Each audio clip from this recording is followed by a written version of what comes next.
A couple of months ago, I was walking through the entry area there at Value Village, where all the furniture is, and this outdoor table caught my eye. I actually walked by it a couple of times before stopping to take a good look, and I saw some possibilities here. Look at what it's got. It's got this fold-out centerpiece, a table leaf that expands the table, but as you can see here, it was really badly water damaged. It had these black spots from where water had apparently sat in the folded up section of the table. And the rest of the table was pretty weather beaten too. But in looking it over, it was also pretty much solid and in good shape.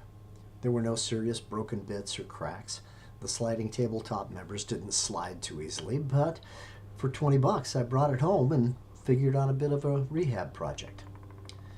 There's a nameplate here that says that the table is all teak, and I'll just mention that I did look this brand up online and the manufacturer's still making this table. The brand new version they're selling looks like it's about $1,000, so I guess I did pretty good. The first step is to wash it up and see if I could get rid of the stains. I learned the product to do this was oxalic acid, and I managed to find, well, here's the product. It was at a big box store near me. It's a cleaner based on oxalic acid and in fact labeled specifically to clean up teak. So I got to work scrubbing and soaking the stained areas in particular with this stuff. Once that step was done, I washed the table down well and dried it up. I was pretty pleased with how the cleaning came out. You can see the center section of this table, the stains are pretty much gone. And then it was time to sand. Now, anybody who's familiar with finishing or stripping furniture knows that sanding is a slow and painful process. I'll save you from having to watch very much, but suffice to say that it took a while to get it all sanded. I started with 220 grit and moved to 320 grit for finishing. Now, one of the issues of the table that I found really sort of odd and interesting was that the hole in the crosspiece underneath the table, the hole where an umbrella would go, was all chewed up, literally. It looked as though a dog had tried to chew that piece of wood right where the umbrella met the hole. Wild.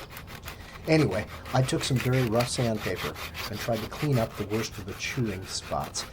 But I didn't take the time and energy to make this part under the table really nice, just smoothed it up a bit. C'est la vie. It was time to work on the tabletop.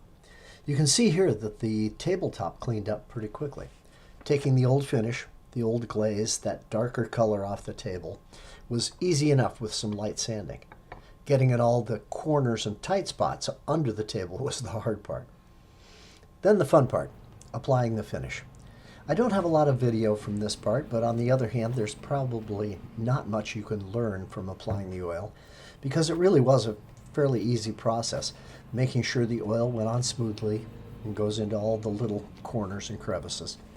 You can't leave too much. It's important to go wipe off the excess after a few minutes, but most of the table soaked up a lot of oil as the wood was quite dry. I suspect there'll even be another coat of oil in the future, but it looks pretty good now. Here's the finished table, and you can see as I open up the leaf now how beautifully that came out. I was very pleased with the stains coming out of that.